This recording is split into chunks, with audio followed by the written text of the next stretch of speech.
Jennifer Pepito with the Restoration Home podcast. This is the show where we talk about life-giving habits for a flourishing family culture. Today on the show, I'm chatting with Carrie De Francisco. She's the author of several books on homeschooling. Her newest one, A Home Education Handbook, is all about 9 questions to ask for simple and balanced home-based learning. Thanks for joining me today, Carrie. It's good to be back, Jennifer. I'm excited to chat with you. You've been such an encouraging voice for homeschool moms with your cooking/homeschool tips videos. I love those. They're so great. And one of your books that my friends have really enjoyed is your high school handbook. So many homeschoolers get really scared when it comes to high school, and that's when a lot of them throw in the towel. And yet the high school years are this beautiful opportunity to really visit with our kids and be a coach to them and talk about great books and big ideas together. So before we talk about your new book, I'd just love to have you share a few of your, favorite things that you did in high school. Myself or with my kids? Well, both. Like the things that you're Okay. like, this was a win. This was a good decision. Well, I think the biggest win and the best decision was to continue homeschooling through high school. That was chef's kiss. That's the new expression these days. But I think I said this before when we were talking about high school, that I truly do feel like God saved the best for last. And when you homeschool through high school, you really get, like you were saying, that extra time to connect. You get to build relationships when they're becoming who God created them to be. And you get to enter into their world of what they love. And so if you love what they love, and I got to learn alongside them. Because if I answer your question based on what was the best thing about my personal high school experience, it was awful because I didn't learn a thing. So when we homeschooled through high school, I felt like it it really restored my own education, and it brought back my love of learning and my curiosity. And so that was the biggest win, just continuing to homeschool through the high school years. That's so great. What were some of the favorite books that you read with your high schoolers? Ooh, okay. So now when my son was in high school, he was one of the COVID kids, right? So, and he's more of my political kid. So he likes to talk about current events and stuff like that. So we really enjoyed reading 1984, especially during that time, right? And so that was like, he had a lot of aha moments with that one. And I absolutely loved reading. I'm from the South, but I loved reading all of Mark Twain's books, but especially The Adventures of Huckleberry Finn and Tom Sawyer and things like that, because we were able to talk about a lot of issues and things that were happening, pre-COVID. And so those were some of my favorites. But one of the ones he really enjoyed that he took copious notes for was How to Make Friends and Influence People. Oh, Like amazing. Carnegie. Yeah. He loved that one. And my daughter, we just loved reading anything and everything that was fantasy, medieval, historical fictions, stuff like that. Have you and your daughter read the Emma M. Lyon books yet? The Unselected Journals of Emma M. Lyon? No, and you were the third person in less than a week to tell me about those. So I'm Yeah, going to I have mean, to at this look point, I've up. talked about them on the podcast. I've written a blog post about them just because you know how homeschoolers, we get really into a literature genre, like, oh, I've read all the Ellen Montgomery books, or I've read all the, Louisa May Alcott, or, me and my kids read all the Little House on the Prairie and all the Betsy Tacy books. I don't know if you and your daughter read those. So there's all these series for young women that are so delightful. This Unselected Journals of Emma M. Lyon are like that. And Okay. it's very rare. It feels like a jewel in the, a needle in the haystack, honestly, in modern women's fiction, because so much of it, I was getting so tired of reading women's fiction that was so anti-man and like I can do everything myself, and it was it was such a breath of fresh air. So, your new book is A Home Education Handbook, and it's all about 9 questions to ask. What are like, I know you're not going to tell us all 9 questions. People need to buy the book, but I'd love to hear like, what are some of those questions that we could be asking ourselves for a simple and balanced home-based learning experience? Well, I think to back up just a bit, it was very intentional that I named it a home education handbook and not a homeschooling handbook.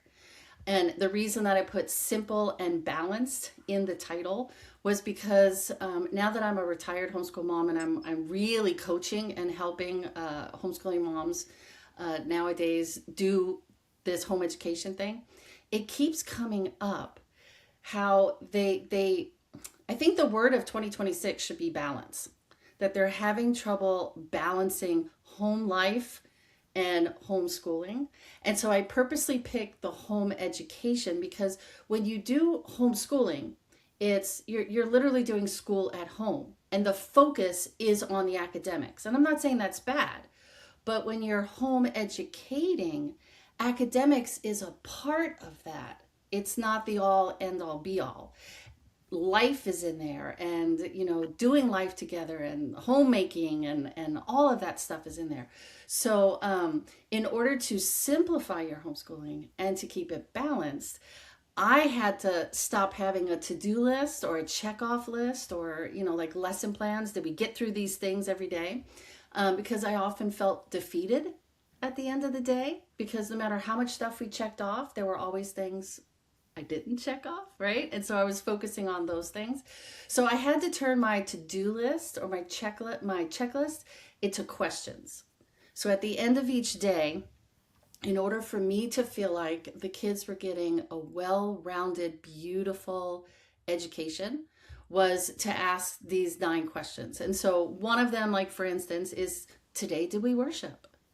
So at the end of the day, if I could say that sometime during the day, we together as a family sat down and worshiped the Lord in some way.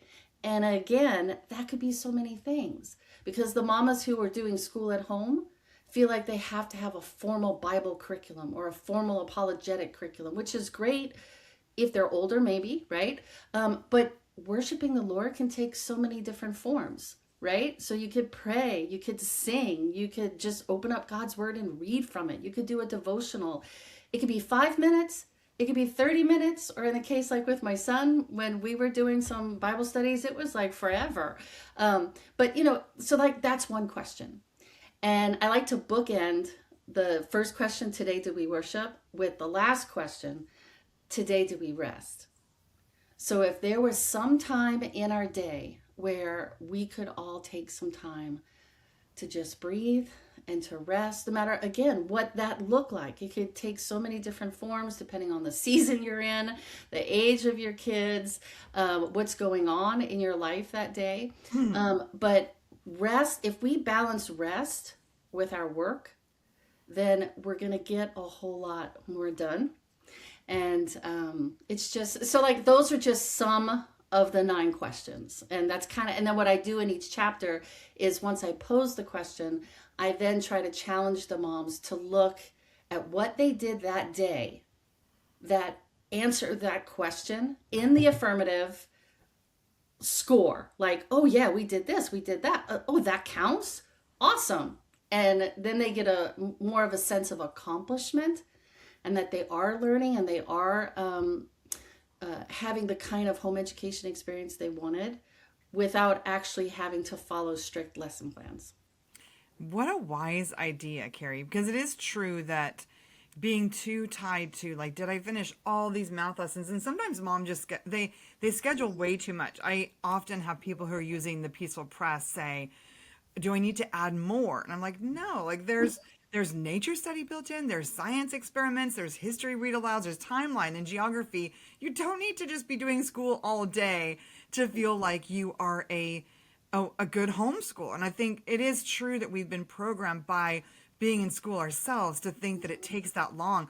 But the problem when we overschedule ourselves is there's no time for our kids to process what they have learned. Like you have to think and wonder. And when we're constantly giving them new information and just filling every moment with a new worksheet because we feel like, oh, they can't have like blank space. God Mhm. forbid they be bored or have a moment to process what they've already learned. Then we really steal that depth of learning and that ability to make learning their own from our children. Yeah, and I actually talk a lot about that in the book there, because several of the questions are, today did we move? Today did we go outside? And so today were we creative? And so when I talk about those different questions, I talk about research that, not prove, but also talk to what you were just saying. That if they're over scheduled, if every minute of their day is planned out, if they're constantly doing academic formal work, they don't have this downtime. And the research out there is overwhelming that not just our kids, we need downtime. And when we have it, that's when our brain can start to process, and I like to say marinate, and chew on the things that they were learning so that they can process it and understand it. And I also talk in the book a lot about the research out there about allowing your kids to be bored, that we don't allow our kids to wallow in this boredom, because boredom will breed creativity. But we never give our kids the opportunity to just sit and wonder, like you said, or to sit and watch the clouds, to just kind of sit and kind of think, what am I going to do right now? Or to sit and think about what they were just learning and how they can apply that. So, yeah, Yeah. it's very important we give our kids this downtime. Yeah. And the other thing that comes when we have downtime, because some of you listening might be thinking, well, I let my kids have time to just be, but some of that time to just be should include us. Mhm. When we are always working, running around the house, putting away laundry, and we, have headphones on and listening to podcasts all the time, like, listen to this one. But, when we're constantly busy like that, the problem is our kids might have secrets that they need to get off their chest. They might have big things, like something might have happened to them at a co-op or a family reunion, or they might be processing something big. And if we don't slow down and have some just quiet time where we're available, where it looks like we're wide open, they're not going to feel safe to talk to us. And that's one of my biggest regrets from my earlier years of homeschooling. We had so many beautiful times together. We would sit in the middle of a creek and read out loud while the kids splashed, and it's like one of my most vivid homeschooling memories. We'd have little picnics. Like, we had a really magical homeschool experience. I applied so much of what I'd learned in the Charlotte Mason Companion by Karen Andriola. But I do realize that often when I was done homeschooling for the days, I would send the kids off to play, and then I would, clean up the kitchen, or I would get on the phone and talk to a friend. There wasn't nearly enough of that, just me sitting there being available to talk. And I think it's even worse now. Like, I feel so sorry for moms trying to balance screen time with being present to their kids, because it's a window. It's like a flash. I have 7 kids. I've been parenting for 32 years, and it's a flash. And if we don't seize that time, like they say, even the years between 0 to 3 are some of the most Mhm. formative for our children's like emotional attunement and development. So we really have to, seize the day. And I'll actually link in the show notes. There's a phone lock box that I found, and you can still see phone calls coming in and even push accept if you want to, or snooze an alarm if you need to, shut off an alarm if you need to. But sometimes when we don't have enough self-control on our own, we need to model self-control by having external boundaries like that.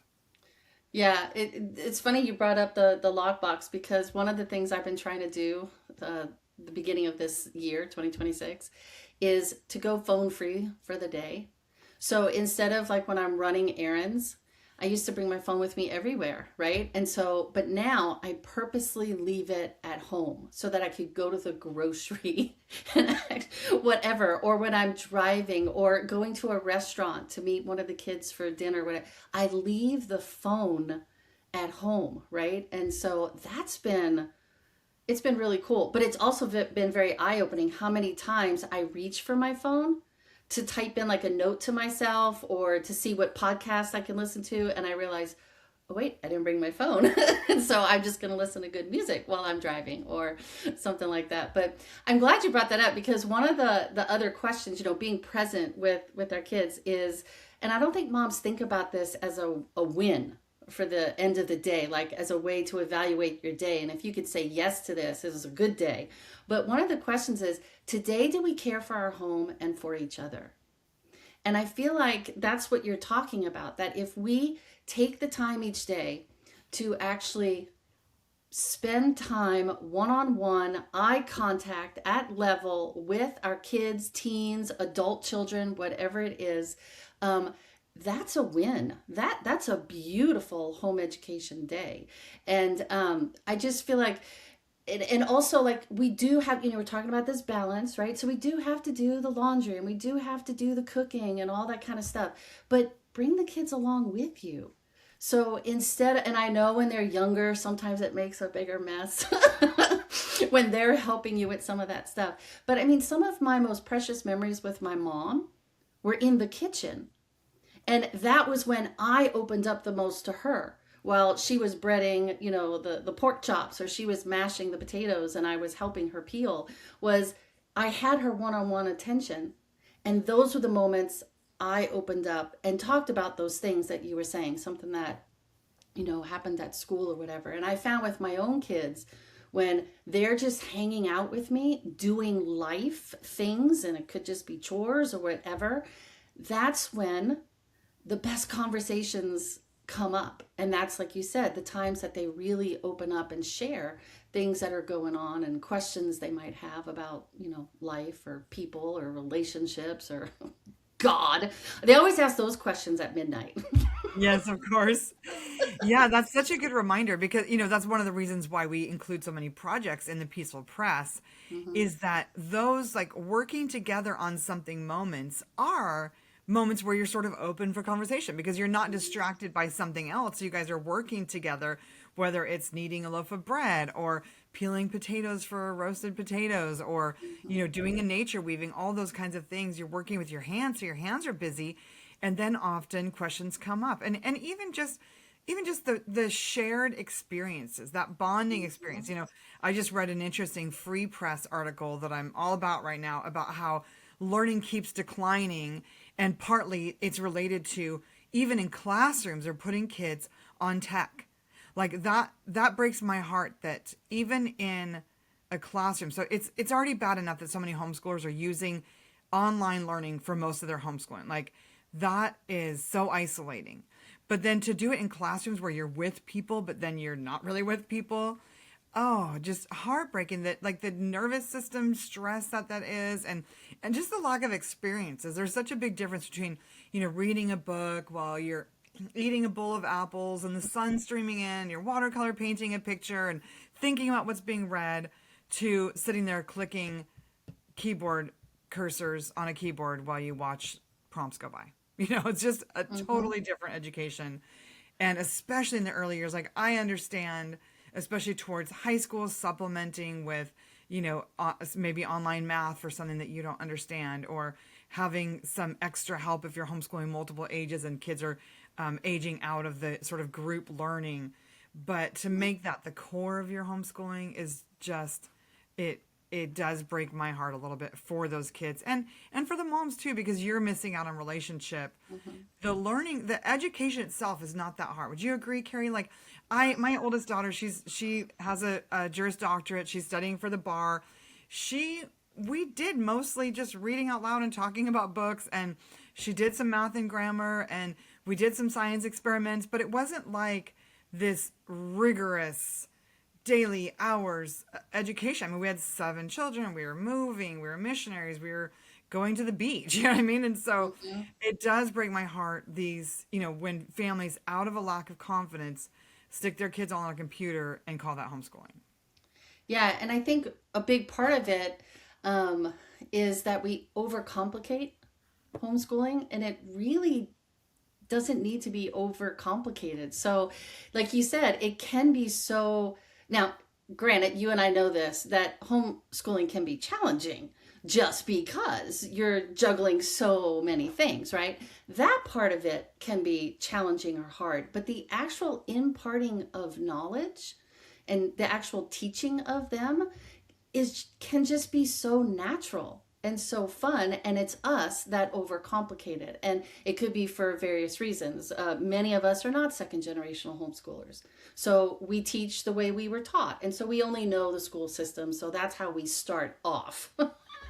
And then once they get into high school, we tend to start self-doubting again. It's like, oh well, now we really have to buckle down.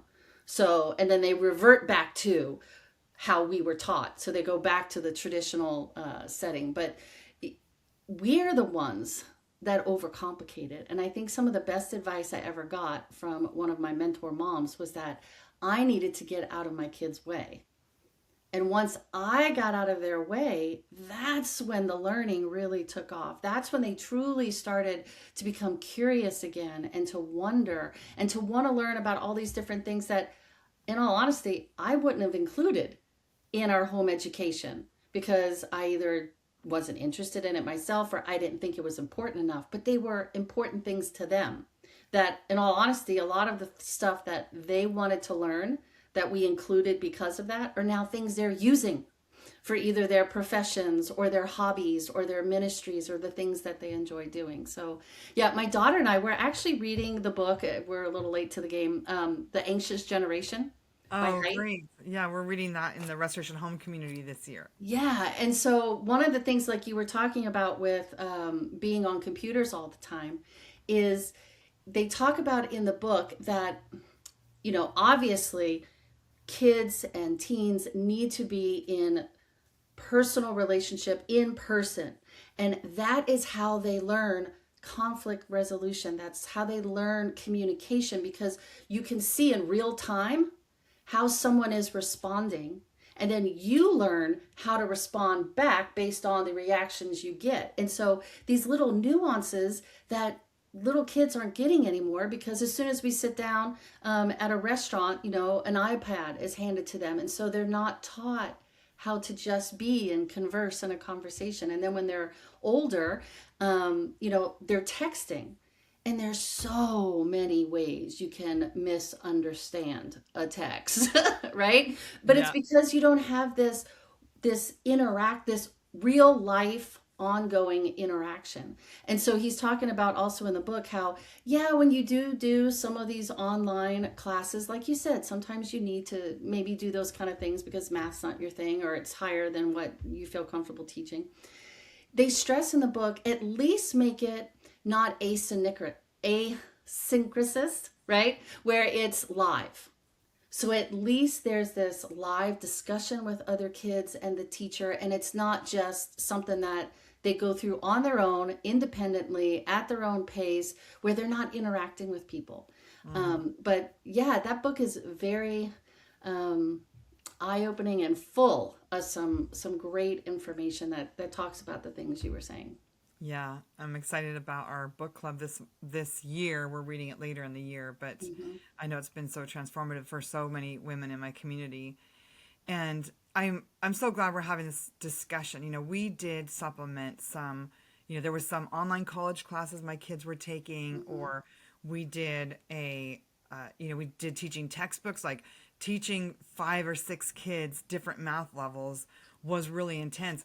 But one of the things that I did later on after I kind of figured some of this out is that I would just combine grade levels instead of bouncing, having each child in a different grade level in math and trying to teach all those different workbooks or textbooks or math lessons. I would combine grade levels, like the 4th and 6th graders could both do a 5th grade math. And so much of it was review, or they'd be, getting deeper with the concept. So maybe even just slowing things down a little if you need to, so you can teach deeper, because those foundations, if they decide to go into a math career, I've talked to so many moms whose children did go into engineering or some kind of a math career, and their kids, some of them didn't have a lot of interest or didn't have even necessarily a lot of aptitude in the elementary years, but they were diligent, they taught them their math facts, and then by high school they had the inspiration. One of them, her son is an engineer, and it wasn't even until later high school. They'd just done a lot of like Legos and building projects. So I think sometimes moms are scared their kids will be behind, but a little deeper learning that's better is superior to just kind of surfacey, shallow, getting everybody on a computer program or doing a quick lesson with everybody. Trying to combine, I think, can help you get a little deeper. What are some of, you think these are the best tips? Moms really need to hear this before they start this new homeschool month. Ooh, that's a really good question. First of all, I think I'm going to go back to what one of my mentors told me about: get out of your kids' way. Actually sit down with them and have a conversation and be like, I know what I want to learn. What do you want to learn?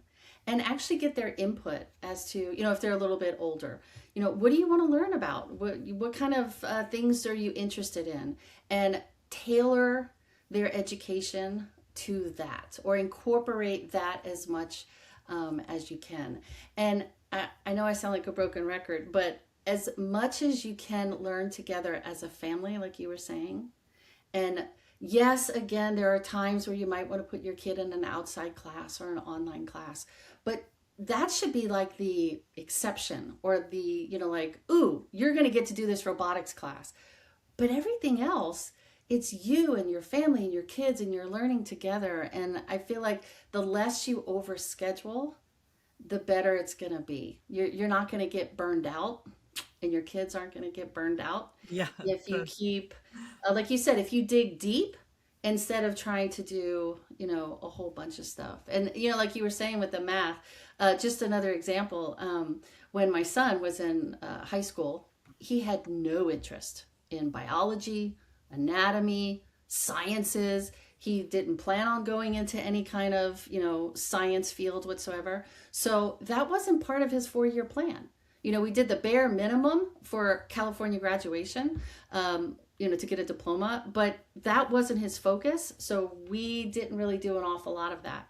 What I did do was we dug deep in how to learn and how to study, how to teach yourself new skills, how to problem solve. Those were the things I really focused on, because I wasn't quite sure where he was going to go once he graduated. And then now he's an EMT and he's studying to be a paramedic, and all that biology and anatomy and chemistry is super important. Is he behind because we didn't do it in high school? No, because the kid knows how to learn. And he's also dyslexic, so he knows the techniques and the study habits that really help him learn different things. So he's thriving and he's doing just fine. But we didn't focus on that stuff when he was in high school. But he's using it and learning it now as an adult in his career. Yeah, there's so much freedom in that. One of my favorite podcasts that I listened to last year was by the founders of the Perfect Bar. It's that little refrigerated peanut butter bar. And they were basically unschooled. Their dad was like this kind of crazy, idealistic entrepreneur, and they were homeless for a season. I mean, had a very hard life, and, weren't in school at all. And yet they grew up and founded this amazing business. And, I think, I can't remember if they sold it for millions or if they're still running it. But, there's so many stories like that. And I'm not saying to be a slacker and unschool your kids and be homeless. I'm just saying, don't be so worried, because worry is one of the worst things you can do for your homeschool. It steals the joy. It kills the enthusiasm and curiosity and the wonder of homeschooling. So as we close, I'd like to ask my guests one question. What habit is really transforming your life right now? One habit that is transforming my life right now. And maybe that's too big of a word. Maybe one habit that's helping you flourish. Okay, I know this is going to sound crazy, but cooking with music. Okay, because it brings me joy. And there's just so much going on in my life and in my kids' lives and my husband's life and the business and, writing a book, how that could be. And making time each day to be in the kitchen, to be creative, and to serve, and to use my love language in that way brings me much joy. And I find that I'm less stressed. I'm more joyful. I'm more peaceful. There's more balance in my day because I'm actually taking time now to do something I thoroughly enjoy. But also, it just so happens it's a great way for me to show my love and to serve others as well. So I know cooking for some people might be like listening to fingernails on a chalkboard. So I'm not saying to everyone, go cook, you'll feel better. But what I am saying is, don't wait until your kids graduate. Don't wait until your kids are in high school when you're going to have more time. Start developing and spending time now, no matter what season you're in, motherhood, doing at least one thing that truly brings you joy, and you will be a better person for it. Yeah, I wholeheartedly agree. And that's part of the joy of homeschooling, is that we can learn with our kids. We can choose a subject. Like if you're thinking about homeschooling, you're not sure what to do, choose something that will light you up and bring joy to you. Carrie's book is A Home Education Handbook, 9 questions to ask for simple and balanced home-based learning by Carrie De Francisco. You can find it on Amazon, and we'll link it in the show notes. Thank you so much for joining and sharing your wisdom today, Carrie. Thanks, Jennifer. It's always fun talking with you.